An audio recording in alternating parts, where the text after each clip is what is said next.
A function defined within a class is known as an instance method. Python object that encapsulates the method's code is thus called a method object. A method object is an attribute of a class and can be referenced using dot notation. Figure 11.3.1. A class definition may include user-defined function. We have the same class time that we did before in the same constructor, but we've added a method to it. Remember, a method is a function inside a class. This method is called print time, and notice we also have self in there again. If you don't have self, you can't refer to these hours and minutes because you have to use self.hours, self.minutes to get to them. And so if you say print time, it'll print them out like that. And the way to call everything, you say time1 equal time paren like before, time1.hours is 7 like before, and so on. Then to call the print time function or method, you say time1 dot print underscore time print. Now notice this has 0 arguments, this has 1 parameter.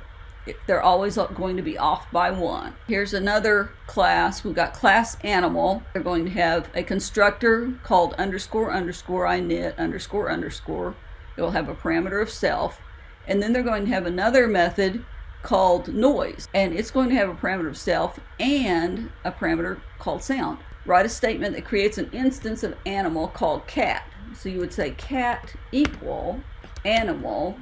That'll call the init, and you don't pass it anything. So remember, we've got 1 less argument than we have up here. Okay, write a statement that calls the noise method of the cat instance with the argument meow. Okay, so let's look at this again. Def, noise, self, sound. Okay, so we're going to say cat dot noise paren. Now we don't pass self, that's automatically sent, and then we put meow in there. Ta-da. What should the first item in the parameter list of every method be? Self, right? Now you can't change that to something else. It has to be called self. Adding methods to a class. Add method calculate pay to the employee class. The method should return the amount to pay the employee by multiplying the employee's wage and number of hours worked. Okay, so they have a class called employee, and they have a constructor. They have attributes called wage and hours worked. Notice there's self dot in front of each of those. They've got one called Alice equal, and then they're calling the init constructor by using the employee class name and paren, and then Alice.wage equal 9.25 and hours worked is 35.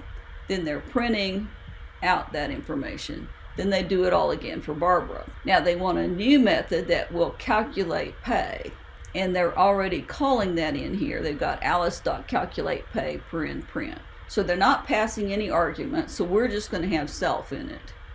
So we're going to have def, whoops, it's got to be indented underneath the class. Don't put it at the margin like I almost did there. Let's see, and that was called calculate pay. Calculate underscore pay, paren, self, paren, colon. Then you're going to say return, and then that's going to be the wages times hours worked. Now we've got to use self though instead of Barbara or Alice, and we can't just say wage times hours worked. So we have to say self dot wage times self dot hours worked.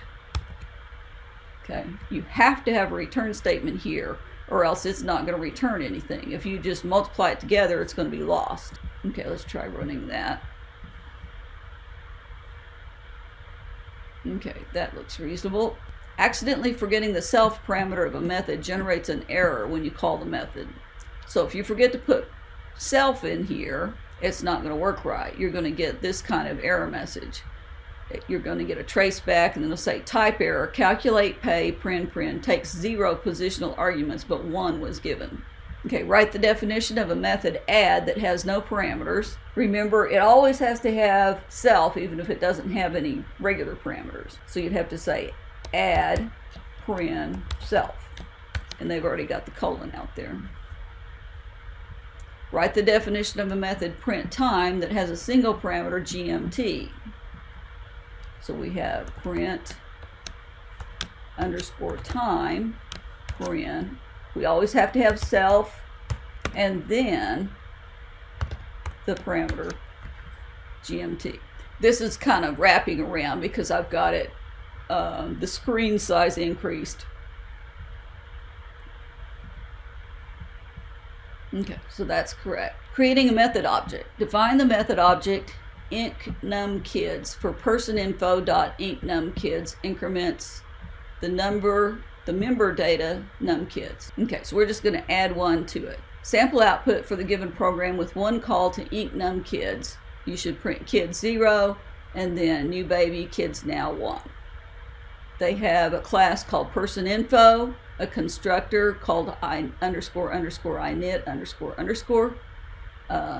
It has self in it. It has one attribute called numKids, and notice it's self.numKids equals 0.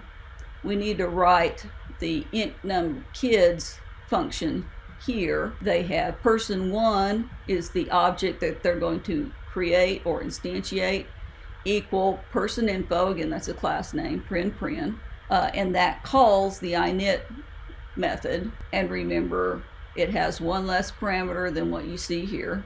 And then they say print kids person1.numKids and person1.incnumKids. So they're calling our new function here that we're going to write. And notice they don't pass it self, but we have to have self. And then print new baby kids now, and then print the new number of children. Okay, so we need def, and make sure it's indented 1 from under the class, and it's called numKids.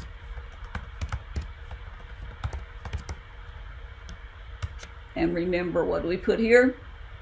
Self. And then we need to increment it by 1, and we have to return it in order for it to work. Oh no, we don't have to we've got numKids here, so we just need to add 1 to that. So we'll say self.numKids plus equal 1. We could have said self.numKids equals self.numKids plus 1. This is a little quicker. If you want, you can have a return statement there, but you don't return anything because you're just changing the numKids attribute. In the earlier one, you actually were returning a number. Okay, let's try that. Okay, what did we do wrong? incnumKids. Oh, I called it numKids. inc_numKids. So it has to match that perfectly. Okay, there we go.